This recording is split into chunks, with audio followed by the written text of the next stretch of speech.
एक एक करके करो। अंजलि की शादी कर ससुराल पहुंचने के साथ ही उसकी सास के हुक्म शुरू हो जाते हैं। हो गई शादी, बस मौज खत्म। कल से जल्दी उठकर काम पर लग जाना है।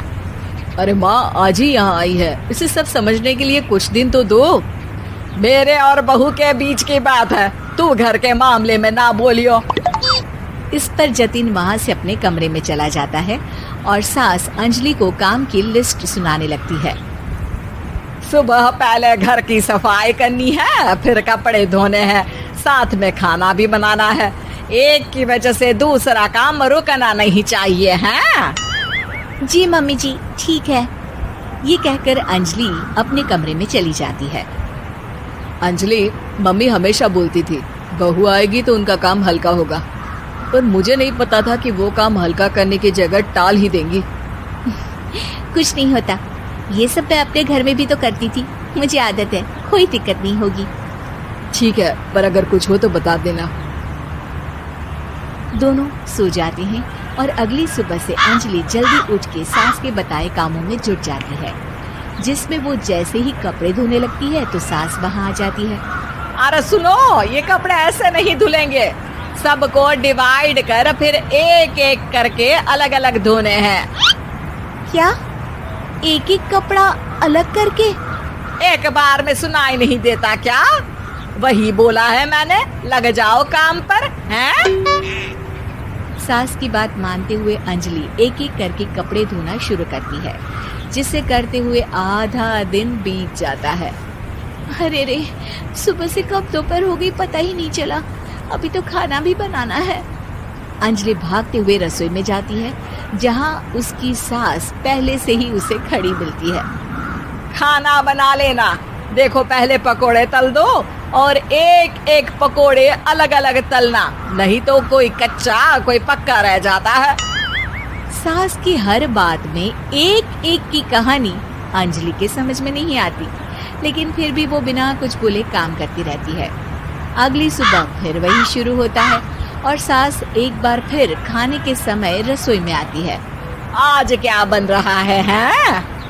वो जतिन ने भिंडी की सब्जी, रोटी और धनिया की चटनी बोली है, इसलिए वही बना रही हूँ। अरे वाह जी वाह, बढ़िया है। पर भिंडी एक एक करके धोना, फिर टोवेल से पोंछकर एक एक करके ही काटना, साथ ही धनिया की पत्ती भी एक एक करके ही धोना। अरे पर मम्मी जी। अरे क्या पर? सफाई का ध्यान रखना आता भी है या नहीं है?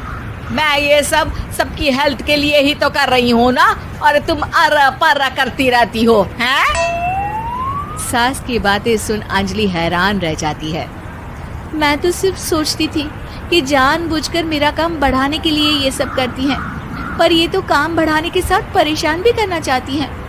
मैंने इनकी कौन सी बहस खोल दी जो इतनी दुश्मनी निकाल रही हैं? अब क्या करूं? अब अंजलि सास की बातों और हरकतों के बीच फंस जाती है। काम के लिए मना भी नहीं कर सकती, नहीं तो जाने कौन सा ड्रामा खड़ा कर दे। पर अंजलि तुझे कुछ तो करना पड़ेगा। इतनी देर में जतिन भी वहां आ जाता है। अरे कौन ड्रामा खड़ा कर रहा है और क्या करना पड़ेगा? जतिन की बात सुन अंजलि सोच में पड़ जाती है। इन्हें सच बताऊं या नहीं? पर अगर ये गुस्सा हो गए तो? वैसे भी अपनी माँ से बहुत प्यार करते हैं, फिर उनके खिलाफ कुछ सुन कैसे लेंगे? अंजलि ये सब सोच ही रही होती है कि जतिन फिर बोलता है। अरे क्या हुआ, कहाँ खो गई? अरे नहीं कुछ नहीं, वो मैं टीवी सीरियल के बारे में सोच रही थी। यहाँ और कौन ड्रामा करेगा? अरे तुम भी ना, चलो मैं चलता हूँ। इसके बाद कुछ दिनों तक अंजलि सास को सबक सिखाने के लिए अलग अलग प्लान सोचती रहती है, पर उसे सास के एक एक करके काम करवाने की आदत बंद करने का कोई तोड़ नहीं मिलता। अगर ऐसे ही चलता रहा तो कहीं मैं एक दिन अपने सिर के बालों को भी एक एक करके सुलझना ना शुरू कर दूं। पगली हो गई है क्या? अकेले में क्या बड़बड़ किए जा रही हो? वैसे आज खाने में क्या है? आलू की सब्जी। तो फिर आलू को अच्छे से काट कर उसके कटे हुए कपड़ों को एक एक करके ही धोना है। बिल्कुल, इसे कैसे भूल सकती हूँ? मेरे जी का जंजाल। अरे बातें कम काम ज्यादा है।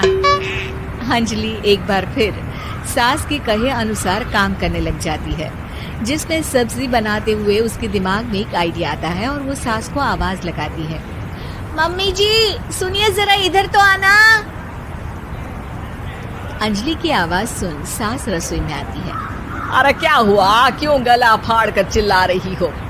कुछ नहीं, वो सुबह कपड़े धोने की जल्दी में नहाई नहीं थी और अब शाम की पूजा भी करनी है, तो आप जरा सब्जी देख लीजिए ना, तब तक मैं नहा कर आती हूँ। अंजलि सास को रसोई में छोड़कर नहाने चली जाती है। इसी तरह देखते देखते 4 घंटे बीत जाते हैं, लेकिन अंजलि बाथरूम से बाहर ही नहीं निकलती, जिसे देख सास उसे आवाज लगाती है। अरे बाथरूम में ही समाधि लगा ली क्या? यहाँ सब्जी बनकर ठंडी भी हो गई और अभी तक तेरा नहाना खत्म नहीं हुआ। मम्मी जी जैसे आप कहती हैं ना, मैं वैसे ही एक एक करके अपने बाल शैम्पू कर रही हूँ, तो अभी 3 घंटे और लगेंगे।